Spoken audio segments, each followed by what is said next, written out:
Ahmedabad civil अस्पताल के superintendent doctor Rakesh Joshi ने मीडिया को जानकारी देते हुए कहा कि अब तक 190 मृतकों के डीएनए मैच हो चुके हैं। 10:45 के जो डेटा मैं आपके साथ शेयर कर रहा हूँ उसमें 190 डीएनए मैचिंग हो चुका है और उसमें से 157 लोगों को अपने स्वजन का मृतदेह सौंपा गया है। जो 33 बचे उसमें 5 अभी यहाँ पर प्रोसेस में है। 15 लोग ऐसे हैं जिनका कोई ना कोई दूसरा स्वजन का डीएनए मैच होना बाकी है, इसीलिए वो वेट कर रहे हैं। और बाकी के 10 लोग जो है वो अंडर प्रोसेस है, मीन्स कि उन्होंने अभी हमको नहीं बताया कि वो कब लेने आएंगे।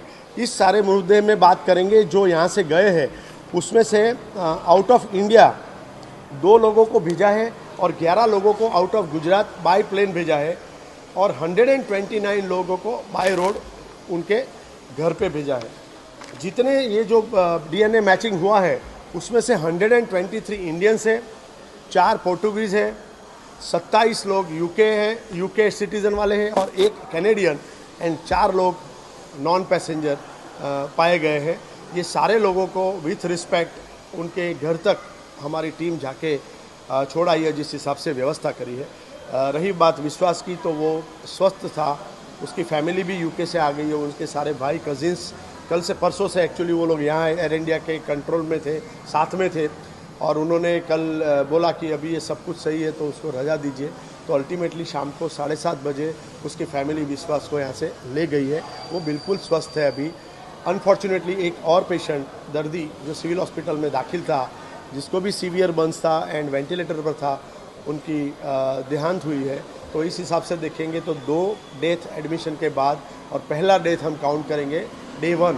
तो 71 जो पेशेंट आए थे उसमें से अभी हम बोल सकते हैं कि 3 डेथ हो चुकी है अब तक। और अभी मेरे हाथ सिविल हॉस्पिटल के अंदर 7 दर्दी दाखिल है। कल फिर से बताया था जैसे पूरे गुजरात स्टेट में कल 21 थे तो उसमें से ये 2 गए, इसका मतलब 19 दर्दी अभी और जगह पे सब मिला के और जगह पे 19 है, मतलब 7 सिविल में और 12 दूसरी हॉस्पिटल में, जिसमें KD, Zydus Dahod and Apollo hospital का में पेशेंट होंगे। अहमदाबाद विमान हादसा कई हंसते खेलते चेहरों को इस दुनिया से बहुत दूर ले गया, जिसकी छाप लाखों दिलों पर रह गई है। 12 जून 2025 को अहमदाबाद में हुए भीषण विमान हादसे में करजन के सांसरूद गांव के मूल निवासी आदम ताजू का निधन हो गया। वो कई वर्षों से यूके में स्थायी रूप से रह रहे थे और अपनी पत्नी हसीना ताजू के साथ भारत यात्रा पर आए थे। हादसे के समय दोनों यूके लौट रहे थे। जब आदम भाई ताजू का पार्थिव शरीर उनके गांव सांसरूद पहुंचा तो पूरे गांव में मातम छा गया। शव को उनके निवास स्थान पर लाया गया, जहां परिजनों के साथ सैकड़ों लोग अंतिम दर्शन के लिए पहुंचे। अमदावाद विमान दुर्घटना में वडोदरा जिल्लाना करजन तालुकाना सासवड गामना वतनी एवा आदमभाई ताजू અને તેઓના પત્ની હસીનાબેન તાજુનું જનરલ નસીબ થયેલા અને તેઓનું આદમભાઈનું આજરોજ સાસવડમાં મુકામે તેઓના વતનમાં દફનવિધિ થયેલ છે અને આદમભાઈ તાજુ કે જેઓ લંડન મુકામે વર્ષોથી સ્થાયી થયેલ હતા અને સામાજિક અને શૈક્ષણિક સંસ્થાઓ સાથે લંડન મુકામે પણ તેઓ જોડાયેલા હતા અને સાસવડમાં પણ જ્યારે જ્યારે પણ આવે ત્યારે હાઈસ્કૂલ અને સામાજિક જે સંસ્થાઓ છે તેની મુલાકાત લેતા હતા અને કોઈ પણ મદદરૂપ હોય તો તેઓ મદદરૂપ પૂરી પાડતા હતા। એવા આદમભાઈ તાજુ અને હસીનાબેન તાજુ ને અલ્લાહ જન્નત નસીબ ફરમાવે અને આ જે દુર્ઘટનામાં જે મૃતકોનો અવસાન થયા છે તેમાં ઈશ્વર અલ્લાહ તમામને જન્નત નસીબ ફરમાવે એવી આપણે સૌ દુઆઓ કરીએ। अहमदाबाद प्लेन क्रैश में जान गंवाने वाली जंबूसर के सारूद गांव के साहिल सलीम पटेल का पार्थिव शरीर कल देर शाम पुलिस पेट्रोलिंग और एम्बुलेंस के साथ उनके गांव लाया गया। गांव में शोक की लहर दौड़ गई और हजारों लोगों की उपस्थिति में साहिल की अंतिम यात्रा निकाली गई। उनकी अंतिम विधि सरवरे सुल्तान कब्रिस्तान में पूरी धार्मिक रीति रिवाजों के साथ संपन्न हुई। साहिल सारूद गांव के भाजपा नेता सलीम पटेल के बेटे थे। इस मौके पर सांसद मनसुख वसावा मृतक साहिल सलीम पटेल के परिवार से मिलने पहुंचे और परिजनों को सांत्वना दी। उनके साथ जंबूसर के विधायक देव किशोर स्वामी और भारतीय जनता पार्टी के अन्य स्थानीय नेता भी मौजूद रहे। जे अमदावाद विमान दुर्घटना घटी एमां अनेक लोग शहीद थया એમાં ભરૂચ જિલ્લાના જંબુસર તાલુકાના સારોદ ગામના સલીમ પટેલ ગડ્ડુના પુત્ર સાહિલ પણ એનો ભોગ લેવાયા.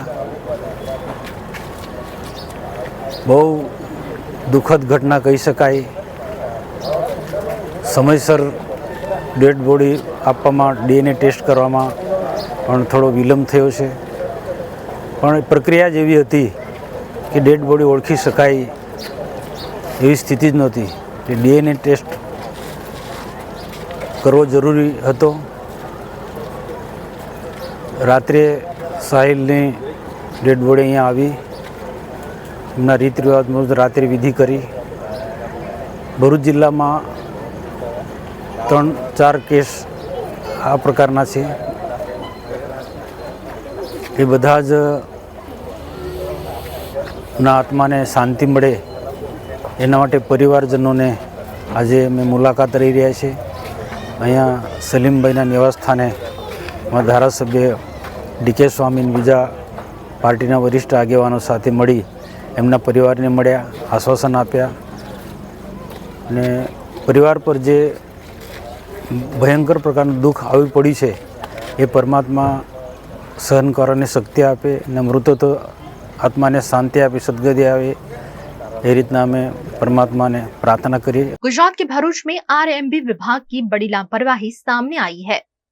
भरूच जिले के आमोद नगर में नेशनल हाईवे 64 पर हालात इतने खराब हो चुके हैं कि सड़क अब तालाब में तब्दील हो गई है। सड़क पर बड़े बड़े गड्ढे हैं और पानी से लबालब भरे इन गड्ढों में विभाग की मेटल से भरी गाड़ियां सीधे गिरा दी जा रही हैं, वो भी मूसलाधार बारिश के बीच। ये वही कार्य है जो मॉनसून से पहले होना चाहिए था, लेकिन अब किया जा रहा है जब बारिश जोरों पर है और सड़क की हालत और बिगड़ती जा रही है।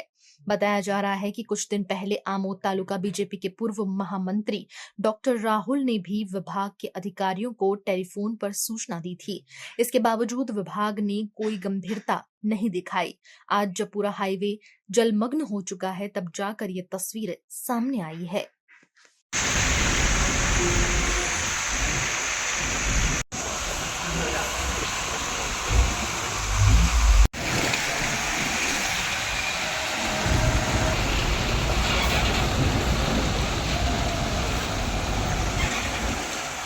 अधिकारीओ ना जाने केम आ काम करता नहीं, ये समझ नहीं पड़ती। आ केटली मोटी तकलीफ है। अहींयाथी तमे जोई शको छो कि मोटा मोटा साधनों जे 20 टायर 22 टायरना साधनों जई रहेला छे। आज पहला वरसादनी हालत है तो हजू तो 120 दिवस आ ચોમાસાના ચડવાના છે, ત્યારે એની હાલત શું થશે એ કોઈ નક્કી નથી। આ રોડ બજાર આમોદ શહેરને મધ્યમ કક્ષામાંથી નીકળેલો છે। નાના નાના બાળકો જાય છે, અવર જવર કરે છે, પબ્લિક અવર જવર કરે છે। આ ખાડાના હિસાબે કોઈ એક્સિડન્ટ થશે તેની જવાબદારી કોની? તંત્રએ આ કામગીરી કરવી જોઈએ। સરકાર પાસે પૈસા છે, RMB વિભાગે જો પૈસા ના હોય તો સરકાર તેને માંગણી કરવી જોઈતી હતી અને આ કામ કરવું જોઈતું હતું। અત્યારે આ હાલત જુઓ તમે। હવે વરસાદ પડ્યા પછી તમે ડમ્પરથી થોડા માટી મેટલ કરીને જતા રહો છો તો એનાથી કોઈ કારણની નિરાકરણ આવતું નથી। આ જો ટૂંક સમયમાં કામગીરી વ્યવસ્થિત જો કરવામાં નહીં આવે તો રોડ પર સડક પર લોકો ઉતરશે અને કોઈ મોટો એક્સિડન્ટ થશે તેની જવાબદારી તમામ રીતે અધિકારીની રહેશે। Himanshu Sales Corporation, your trusted destination for top quality consumer electronics since 1994। TV showroom से शुरुआत करने के बाद अब गुजरात के अलग अलग शहरों में हिमांशु सेल्स के electronic super stores, TV, washing machine, fridge, water purifier, vacuum cleaner, water cooler, mixer, OTG और वाटर हीटर, डिफरेंट और अपडेटेड टेक्नोलॉजी के इलेक्ट्रॉनिक अप्लायंसेस हिमांशु सेल्स में अवेलेबल। इस दिवाली अपने घर को नए इलेक्ट्रॉनिक अप्लायंसेस से सजाने विजिट करें Himanshu sales corporation. Himanshu sales corporation, G2 silver plaza, old Padra road, Vadodara, Gujarat. ठीक से साफ करो, ऊपर ऊपर से नहीं। BLDC मतलब बोरिंग लुकिंग, इसको साफ करके क्या फायदा? इतनी बेइज्जती।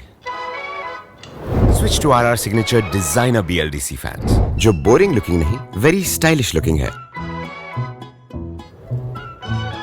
RR सिग्नेचर फैंस, आपके काम की बात। पानेरी एम्ब्रॉयडरी अब नए रंग रूप में। आप पानेरी पहुंचे हैं तो मानो आपकी सारी शॉपिंग हो सकेगी एक ही जगह पर। पानेरी में festive collection, casual collection, nightwear, innerwear के साथ अब ज्वेलरी, कई ब्रांड के कॉस्मेटिक्स, पर्स, परफ्यूम और बहुत कुछ। बच्चों से लेकर बड़ों के लिए बेहद खूबसूरत हर कलेक्शन। ट्रेडिशनल ड्रेस चाहिए या स्टाइलिश, पानेरी में सब कुछ वन स्टॉप वन डेस्टिनेशन। खुद के लिए खरीदना हो या दूसरों को गिफ्ट करना हो, पानेरी है सबसे best. Must visit Paneri embroidery, 10 Akota stadium road, Rajnagar society, Akota, Vadodara. Indians have so many vehicle choices: SUV, CUV, MUV, but only for four-wheelers. Two-wheelers have to choose between the comfort of a scooter or the performance of a bike. That's why BG Electric brings to you with 16-inch alloy wheels, a hyperdrive motor for tough roads, and an all-metal body that's super strong. BG Electric presents India's first RUV. V&M Foundation, transforming lives, empowering communities. Inspired by the late Shri A.D. Vyasa's life journey, the V&M Foundation was established in 2018, dedicating and making a positive and enduring impact on lives of individual and community. V&M Foundation is working on issues that can improve the society today and tomorrow: health and education, environmental wellness, inclusion, women empowerment, sports, art and culture. Collaborate with us. Sponsor a project through an annual CSR fund. Support activities and events for community welfare.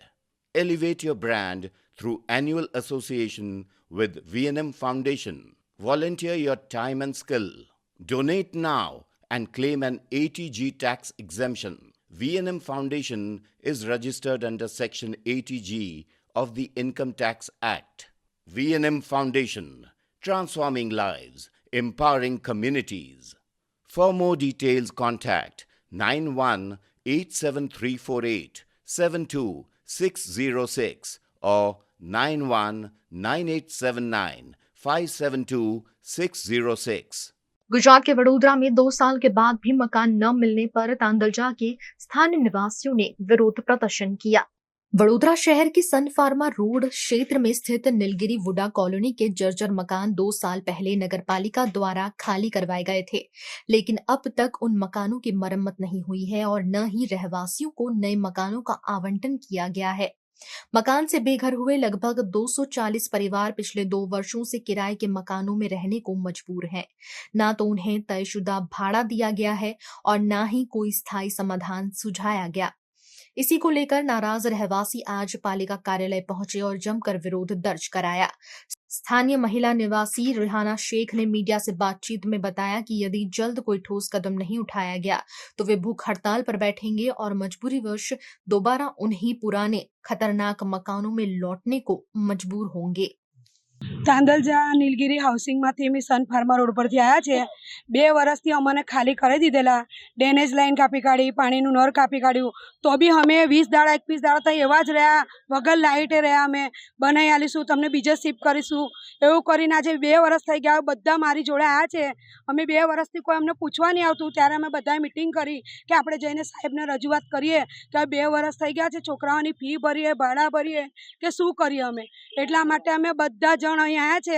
તો રાવપુરા હું 3 મહિનાથી ધક્કા ખાઉં છું। અમે બધા જ જેટલા આવ્યા છે એનાથી ડબલ બધા આવે છે, પણ તોય અમને સીધું જવાબ નથી આલતા। તમને કે અમે 50-50 હજાર ભરવા અમે તૈયાર છે। મેં કીધું સાહેબ તમને અમે એક ઓપ્શન આલીશ કે બિલ્ડર અમારું પાસ નહીં કરતા, કોઈ બિલ્ડર પાસ નહીં કરતા, કોઈ લેતા નથી, તો સાહેબ તમે બિલ્ડરની જવાબદારી તમારી હોય છે, અમારી આમ જનતાની થોડી હોય છે। બિલ્ડર લાવવાની જવાબદારી તમારી, તો બી અમે છતાં 3 બિલ્ડરના નંબર મેં આલ્યા છે, તો હજુ સુધી કોઈ વાત નહીં થઈ કે રેહાનાબેન બિલ્ડર આવી ગયું છે, આવી વાત થઈ ગઈ, તમે શાંતિ રાખો થોડા દિવસ। અને તેના સાહેબ એવું કહે છે મને કે અહીં ઘડીએ ઘડીએ આવવાનું નહીં ઓફિસમાં। અમે રજૂઆત કરી રાવપુરા ગયેલા ને આજે કમિશનર સાહેબને મળવા આવ્યા છે કે સાહેબને મળીએ, સાહેબ કઈ અમારું भगवान तरीके हमारे कोई रास्ता काटता हो तो बहुत बेस्ट है। ईरान और इजराइल के बीच जंग शुरू हो गई है। दोनों ही देश एक दूसरे पर लगातार हमले कर रहे हैं। ईरान के सुप्रीम लीडर अयातुल्ला खामेनेई ने मंगलवार देर रात इजराइल के खिलाफ जंग का ऐलान कर दिया। उन्होंने एक्स पर लिखा, जंग शुरू होती है, हम आतंकी इजराइल को कड़ा जवाब देंगे, उन पर कोई दया नहीं दिखाएंगे। इस ऐलान के बाद ईरान ने इजराइल पर 25 मिसाइलें दागी। ईरानी मीडिया में छपी खबरों के मुताबिक ईरान की सैन्य शाखा IRGC ने कहा कि बुधवार सुबह इजराइल पर फतह मिसाइल से हमला किया गया है। ये पहली बार है जब इस जंग में फतह 1 का इस्तेमाल किया गया है। फतह मिसाइल हाइपरसोनिक है, यानी ये आवाज की गति से 5 गुना तेज उड़ती है। IRGC ने कहा कि फतह मिसाइलों ने इजराइल के एयर डिफेंस सिस्टम को भेज दिया और बार बार उनके सुरक्षित ठिकानों को निशाना बनाया। हालांकि इससे इजराइल को कितना नुकसान पहुंचा है, इसकी कोई सूचना नहीं है। एक ह्यूमन राइट्स ग्रुप ने दावा किया है कि ईरान में मौत का आंकड़ा अब 585 हो चुका है, जबकि 1326 लोग घायल हुए हैं। ईरान की सरकार ने अब तक मौतों की पूरी जानकारी साझा नहीं की है। आखिरी बार ईरान ने सोमवार को हताहतों की जानकारी शेयर की थी। सरकार के मुताबिक इस लड़ाई में 224 ईरानी मारे गए हैं, जबकि 1277 घायल हुए हैं। अहमदाबाद विमान हादसे के बाद हाई कोर्ट में सुरक्षा की गूंज उठ गई है। अहमदाबाद विमान हादसे की दर्दनाक घटना के बाद अब सुरक्षा को लेकर गुजरात हाईकोर्ट में दाखिल एक पुरानी जनहित याचिका एक बार फिर चर्चा में आ गई है। इस याचिका में सूरत एयरपोर्ट के आसपास बनी ऊंची और खतरनाक इमारतों को लेकर गंभीर सवाल उठाए गए हैं। हाईकोर्ट ने मामले की तत्काल सुनवाई करने का निर्णय लिया है और अब इस पर कल सुनवाई होगी। दरअसल साल 2019 में सामाजिक कार्यकर्ता विश्वास भांभुरकर द्वारा दायर की गई जनहित याचिका में ये दावा किया गया था कि सूरत एयरपोर्ट के आसपास बगैर अनुमति के ऐसे ऊंचे निर्माण किए गए हैं जो विमानों की उड़ान में दिक्कत कर सकते हैं और जिससे यात्री, पायलट्स और स्थानीय नागरिकों की सुरक्षा को खतरा हो सकता है। अहमदाबाद विमान दुर्घटना के बाद सूरत कलेक्टर, म्युनिसिपल कॉर्पोरेशन और अन्य संबंधित विभागों ने संयुक्त रूप से एयरपोर्ट के पास मौजूद इमारतों का सर्वे शुरू कर दिया है। याचिका में ये भी कहा गया है कि एयरक्राफ्ट एक्ट 1984 के तहत इन अनाधिकृत और खतरनाक निर्माणों को हटाया जाना चाहिए, भले ही उन्होंने नो ऑब्जेक्शन सर्टिफिकेट ले रखा हो।